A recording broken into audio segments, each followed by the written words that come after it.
Halo semuanya, selamat datang kembali di channel Jendela Dunia. Jangan lupa tekan tombol subscribe dan nyalakan loncengnya. Mari kita buka jendela wawasan kita hari ini. Coba deh lo tutup mata lo bentar. Tarik napas panjang. Gue pengen ajak lo flashback ke memori beberapa tahun yang lalu. Ingat nggak bunyinya? Hiruk pikuk yang bener-bener chaos itu. Teriakan abang-abang yang saut-sautan, suara gesekan plastik, resek item gede yang dibawa emak-emak, langkah kaki ribuan orang yang desak-desakan kayak sarden, sampai aroma khas pasar yang nusuk hidung. Ditambah lagi suara denting uang receh yang gak berhenti-berhenti pindah tangan. Itu tuh bukan sekadar berisik guys. Itu suara kehidupan, itu detak jantung ekonomi kita yang sebenarnya sekarang coba buka mata lo. Lihat sekeliling, kita ada di tahun 2026 dan suara itu hilang, lenyap. Yang sisa sekarang cuma dengungan mesin AC sentral yang dinginnya nusuk tulang di lorong-lorong kosong. Suaranya konstan, monoton, dan sumpah agak creepy. Toko-tokonya sih fisiknya masih ada, tapi jiwanya udah mati. Rolling door-nya ketutup debu tebel, tulisan disewakan, ditempel miring-miring dan udah mulai ngelupas. Terus eskalator yang dulu nggak pernah berhenti ngangkut harapan pedagang, sekarang seringnya dimatiin biar hemat listrik. Banyak orang yang lewat sini cuma nyeletuk enteng. Yah, namanya juga zaman berubah, kalah saing sama online lah. Tapi bentar dulu, jangan naif bos. Narasi itu terlalu nyederhanain masalah. Gue pengen lo berhenti ngeliat tempat ini cuma sebagai pasar yang tutup. Mulai detik ini, anggap tempat ini sebagai crime scene. Ada pembunuhan yang kejadian di sini. Dan korbannya bukan cuma pedagang tekstil doang. Korbannya adalah daya beli kita semua. Korbannya adalah struktur ekonomi yang selama ini nopang negara kita. Tanah Abang yang mati suri ini tuh bukti forensik paling telanjang dari tragedi ekonomi yang udah kita rasain getarannya dari 2 tahun lalu. Ini bukan cuma soal algoritma aplikasi belanja, ini soal dompet rakyat yang makin tipis kayak kertas tisu. Mari kita bedah buktinya. Kita ngomong data ya, jangan baper pakai perasaan. Coba kita bongkar lagi arsip data Bank Indonesia. Perhatiin baik-baik tuh grafik indeks penjualan real. Kita zoom in ke satu sub kelompok yang paling sensitif, sandang alias pakaian. Kenapa sandang? Karena dalam hierarki kebutuhan manusia, pas duit lagi seret, baju baru itu hal pertama yang dicoret dari daftar belanjaan. Orang masih butuh makan, masih butuh bayar token listrik, tapi baju lebaran? Itu kemewahan kalau perut lo aja udah keroncongan. Data Bank Indonesia ini nunjukin kontraksi yang ngeri banget di sektor ini. Grafik yang harusnya naik ngikutin jumlah manusia yang nambah, ini malah nukik tajam ke bawah sejak 2024 dan terus berdarah-darah sampai kita berdiri di tahun 2026 ini. Setiap 1% penurunannya itu mewakili ribuan toko yang gulung tikar, mewakili jutaan karyawan toko yang dirumahkan tanpa pesangon. Tapi tunggu, ada satu data lagi yang lebih nampar. Masih ingat fenomena aneh di tahun 2024? Badan Pusat Statistik nyatet sejarah kelam Indonesia ngalamin deflasi berbulan-bulan berturut-turut. Banyak orang awam waktu itu malah sorak-sorai, wah harga turun, bagus dong, murah. Salah besar woy, itu jebakan Batman. Dalam ekonomi, deflasi beruntun di negara berkembang kayak kita itu sinyal bahaya tingkat dewa. Itu bukan karena barang jadi murah gara-gara efisiensi pabrik, tapi karena kagak ada yang beli. Pedagang banting harga bukan karena lagi baik hati mau sedekah, tapi karena putus asa demi dapat duit cash sekadar buat nyambung napas cash flow. Deflasi itu jeritan sunyi pasar, dan sunyi itulah yang sekarang lo denger di lorong-lorong Tanah Abang ini. Jadi kalau ada pejabat atau pengamat yang koar-koar di TV bilang ekonomi kita baik-baik saja atau tangguh, suruh mereka main ke sini deh. Suruh mereka berdiri di depan toko yang udah 2 tahun gemboknya karatan gak pernah dibuka. Realitasnya, kelas menengah kita itu lagi sakit parah. Fenomena yang kita sebut makan tabungan, itu bukan lagi istilah lucu-lucuan buat meme di medsos. Itu realitas horor sehari-hari. Data simpanan di bank buat nasabah dengan saldo di bawah 100 juta rupiah terus kegerus. Artinya apa? Artinya gaji bulanan mereka udah nggak cukup buat biayain hidup bulan itu. Mereka harus nyuil tabungan masa depan cuma buat survive hari ini. Mereka makan harapan mereka sendiri sedikit demi sedikit. Nah, ketika kelas menengah lagi sibuk nyelamatin diri dari kebangkrutan pribadi, siapa coba yang mau mampir ke Tanah Abang buat beli gamis grosiran? Siapa yang mau beli kemeja baru kalau bayar cicilan motor aja udah ngos-ngosan?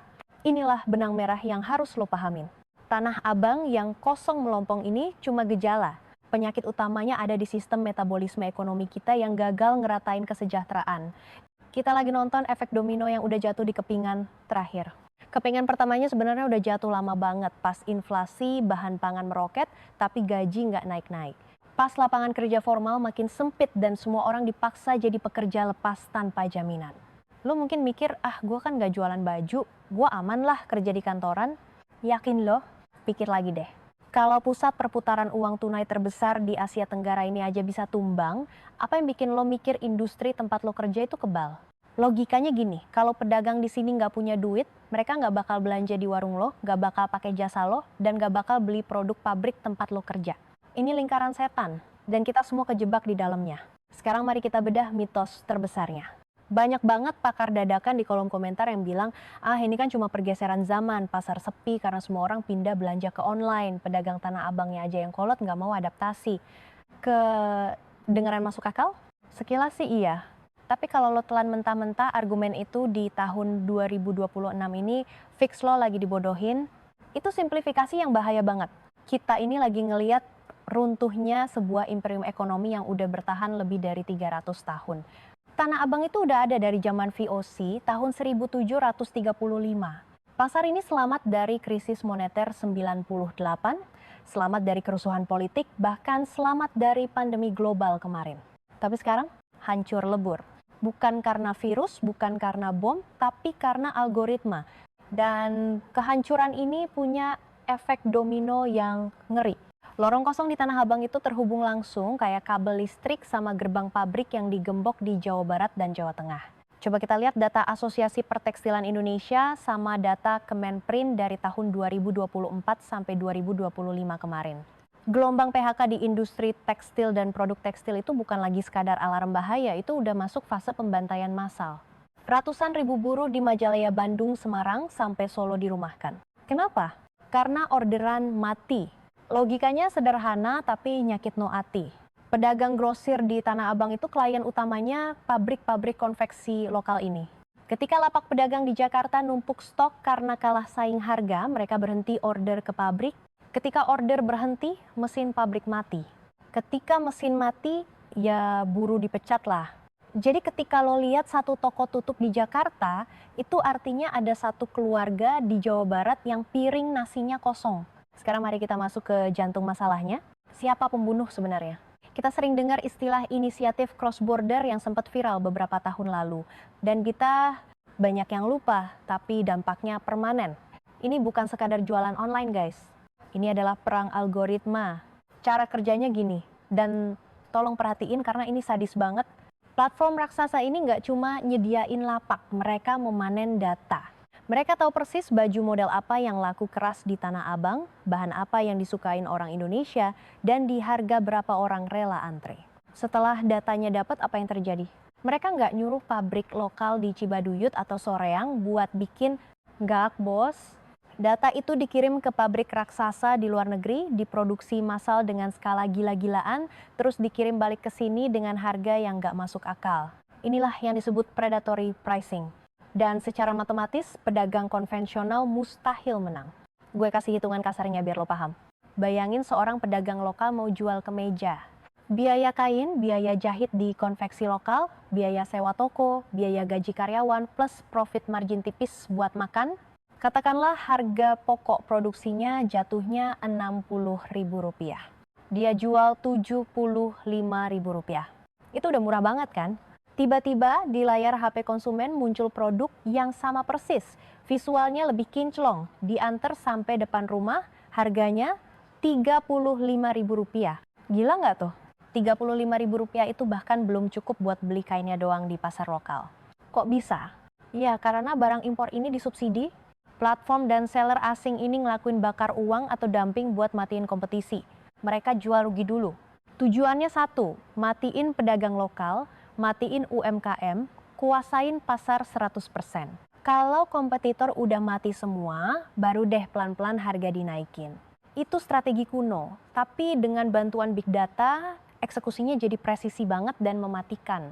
Jangan percaya omongan gue gitu aja, lihat datanya. Bandingin laporan ekonomi SIA dari Google, Temasek, dan Bain Company 2 tahun terakhir.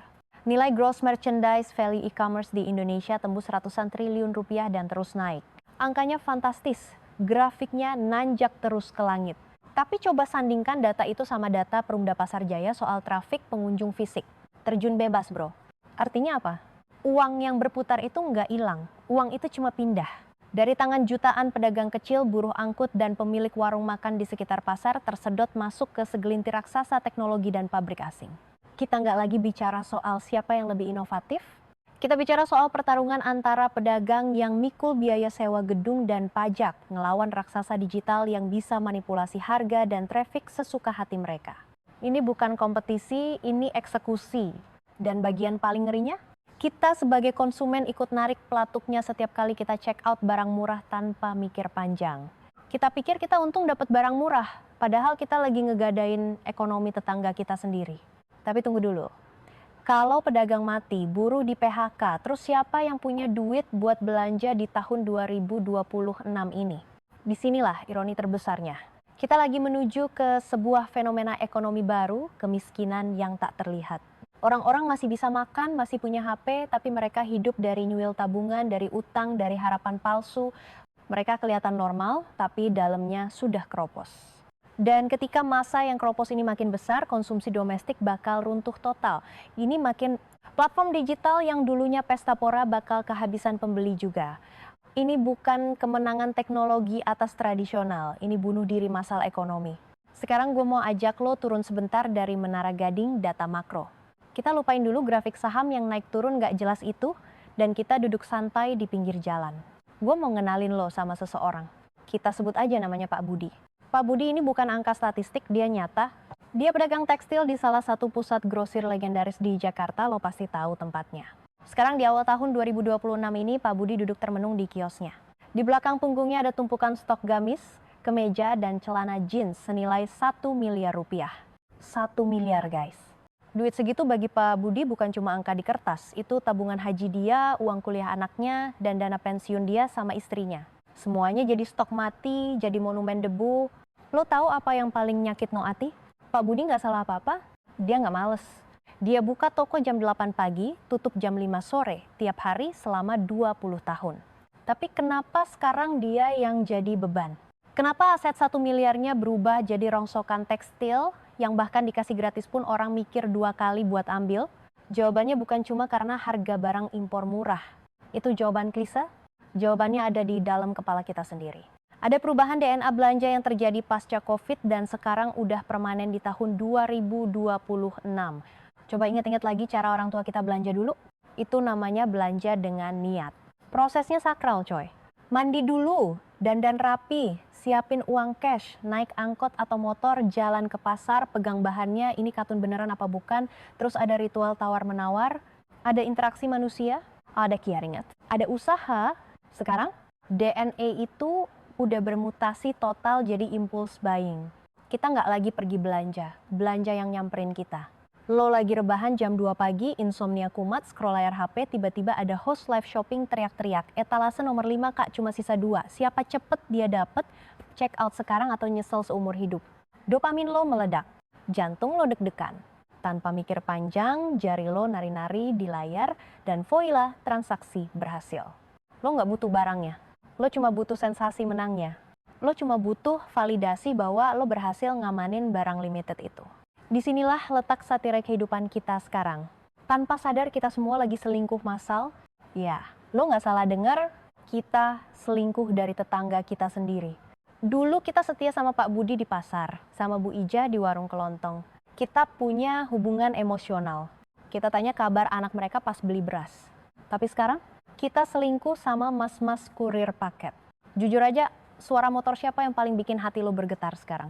Suara motor pacar lo atau suara motor metik yang berhenti di depan pagar sambil teriak paket? Itu musik terindah di kuping kita tahun 2026 kan? Kita lebih intim sama notifikasi pelacakan resi daripada sama pedagang di ujung jalan. Kita ngerasa nyaman, ngerasa dilayanin Mbak Raja, padahal di balik kenyamanan itu ada Pak Budi yang lagi natap kosong ke arah lorong pasar yang sepi bertanya-tanya salah saya apa? Ini yang para ekonom sebut sebagai pergeseran dari goods economy ke leisure economy, atau dalam bahasa tongkrongan kita lebih rela keluar duit buat healing daripada beli barang. Coba perhatiin data BPS atau survei perilaku konsumen terbaru. Penjualan retail, pakaian, dan barang sekunder terjun bebas. Tapi kafe? penuh. Konser musik sold out dalam hitungan menit. Tiket wisata antre. Kenapa? Karena hidup di tahun 2026 ini stresnya minta ampun. Kita semua lelah mental. Ya, jadi ketika kita punya sisa uang dikit, insting kita bukan beli baju baru biar keren. Insting kita adalah beli kewarasan. Kita beli kopi mahal, kita beli pengalaman, kita beli tiket liburan singkat, cuma supaya kita nggak gila ngadepin tekanan hidup. Pak Budi kalah bukan karena barangnya jelek. Pak Budi kalah karena dia ngejual barang sementara kita lagi haus akan hiburan dan kemudahan. Musuh Pak Budi bukan cuma algoritma raksasa teknologi. Musuh terbesarnya adalah rasa malas dan kebutuhan kita akan kenyamanan instan. Kita udah jadi budak kenyamanan. Tapi ada harga mahal yang harus dibayar dari kenyamanan ini. Ketika Pak Budi tutup toko, ketika ribuan pedagang lain gulung tikar, daya beli masyarakat secara makro bakal hancur. Uang yang tadinya muter di komunitas lokal sekarang tersedot keluar, terbang ke rekening raksasa teknologi atau pabrik di negeri seberang. Dan ketika daya beli hancur tapi hasrat buat healing dan belanja impulsif masih tinggi, manusia bakal nyari jalan pintas. Disinilah setannya masuk. Ketika gaji nggak cukup tapi gaya hidup dan dopamin harus tetap dipenuhin, orang bakal nyari dewa penolong. Sayangnya dewa yang datang bukan bawa berkah tapi bawa jerat leher. Ingat keributan di akhir tahun 2023? Coba putar balik ingatan kita bentar.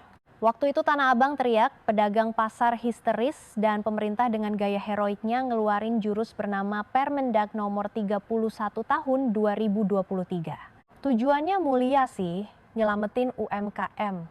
TikTok Shop sempet dilarang terus dikawinkan paksa sama Tokopedia. Narasi yang dibangun waktu itu adalah kedaulatan digital dan perlindungan produk lokal. Kita semua tepuk tangan, kita pikir nah ini dia solusinya, Pak Budi bakal selamat. Tapi sekarang di tahun 2026, coba kita lihat hasilnya dengan jujur. Apakah pasar kembali rame? Apakah UMKM produksi lokal jadi raja di negeri sendiri?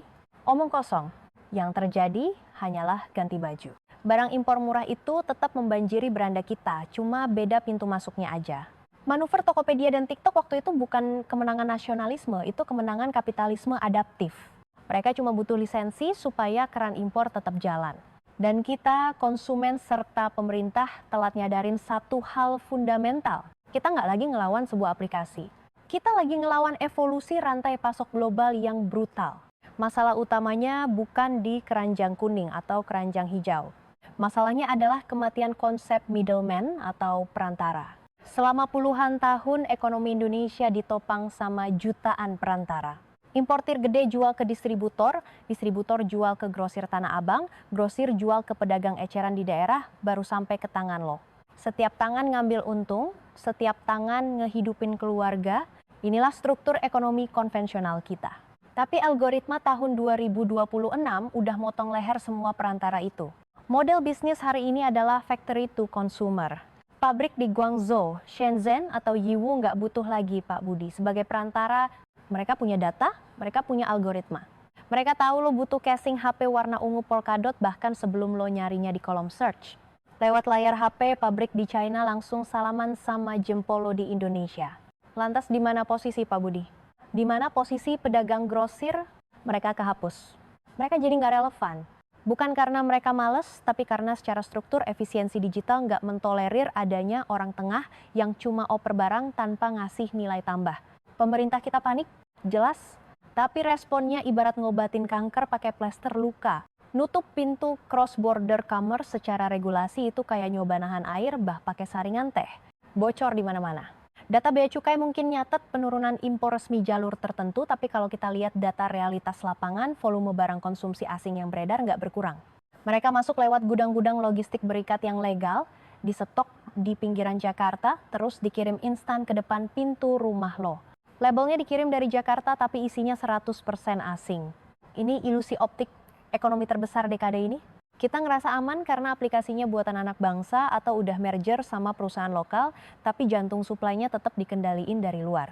Data BPS dan Bank Indonesia selama 2 tahun terakhir ini sebenarnya udah teriak kenceng. Lihat angka PMI manufaktur kita yang terus terkontraksi. Lihat porsi sektor industri pengolahan terhadap PDB yang makin nyusut di bawah 18%.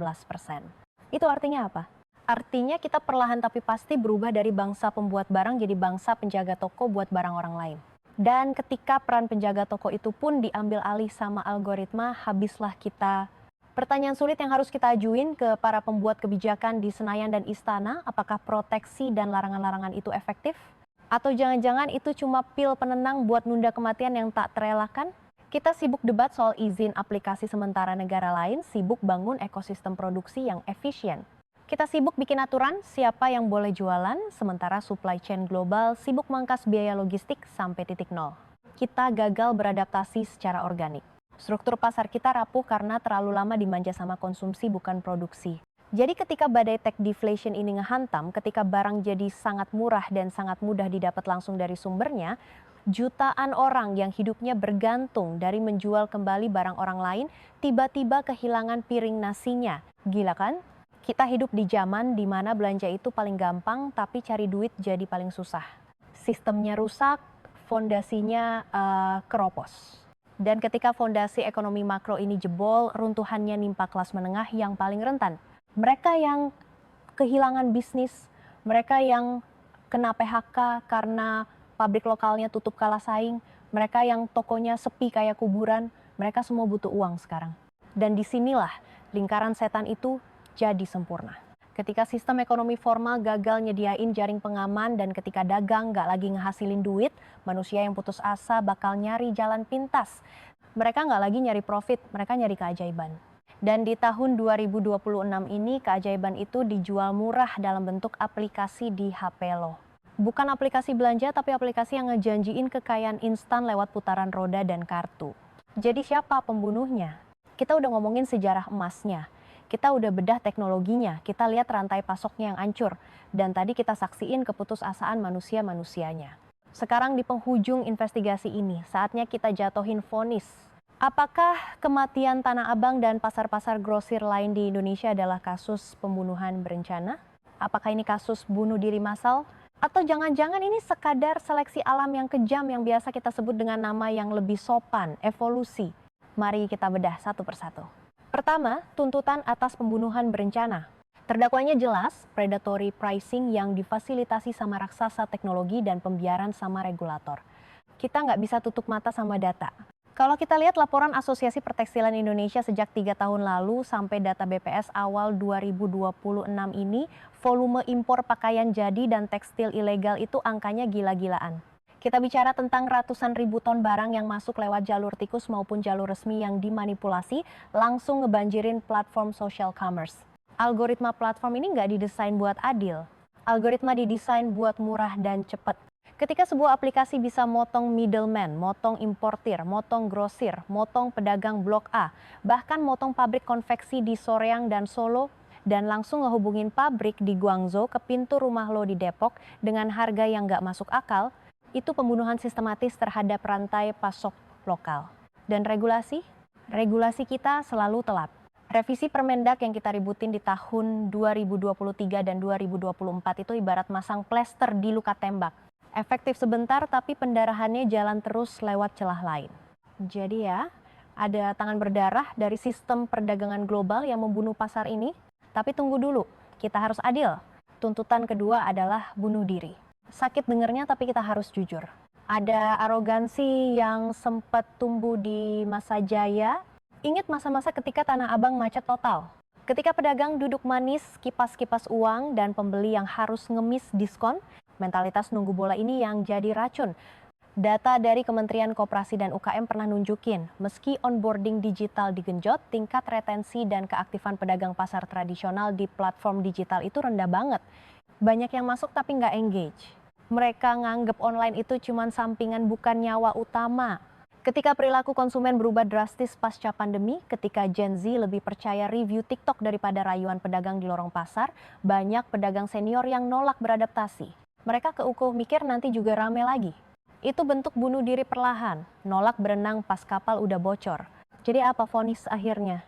Vonis gue ini adalah assisted suicide di tengah badai evolusi.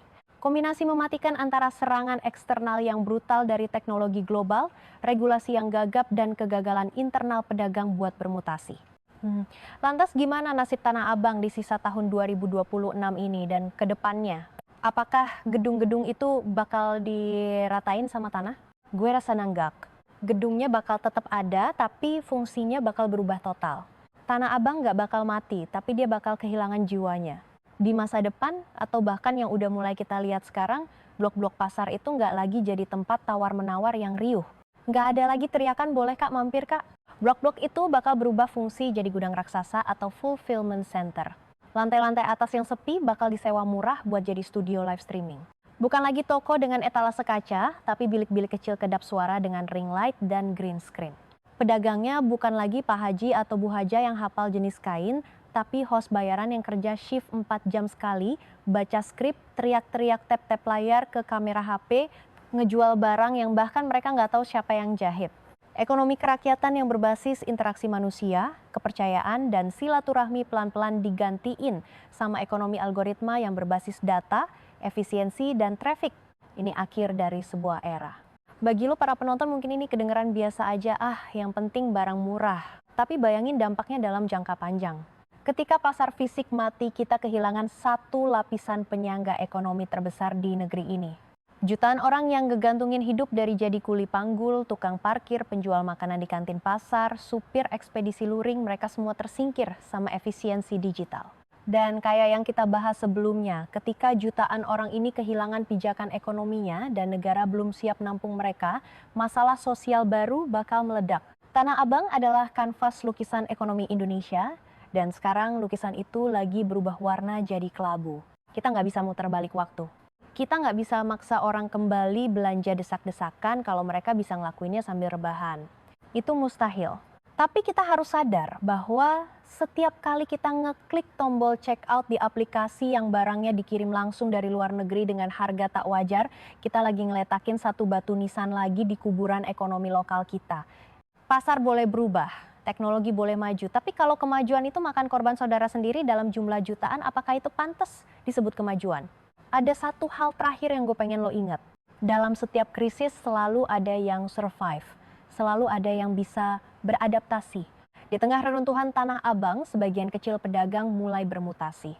Mereka yang paham bahwa masa depan bukan soal melawan teknologi, tapi soal memanfaatkannya dengan cerdas. Ada yang mulai bikin konten edukasi soal bahan tekstil, ada yang kolaborasi sama desainer muda bikin limited edition dengan cerita, ada yang fokus ke custom made dengan kualitas jahitan premium yang nggak bisa ditiru pabrik massal.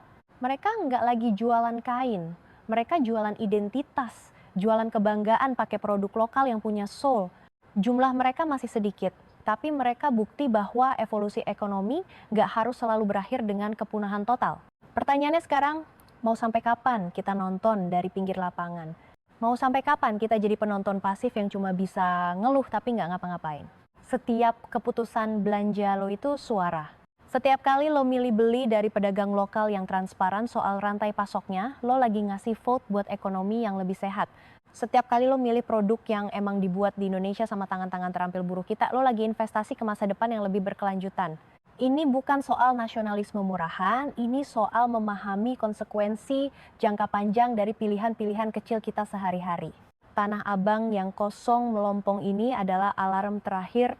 Kalau kita masih bisa dengar detak jantungnya yang lemah, kita masih punya waktu buat bertindak. Tapi kalau kita terus cuek, terus mikir itu urusan pemerintah, itu urusan pedagangnya sendiri, maka bersiaplah. Karena ketika ekosistem ekonomi kita kolaps total, nggak ada yang aman. Kantoran lo, startup lo, profesi lo, semuanya terhubung dalam rantai yang sama. Dan rantai itu sekarang lagi di ujung tanduk. Gue narator lo, makasih udah nyimak investigasi ini sampai akhir. Ini bukan konten buat hiburan doang, ini ajakan buat lo mikir ulang. Tetap kritis, tetap sadar, dan selamat datang di realitas baru ekonomi kita di tahun 2026.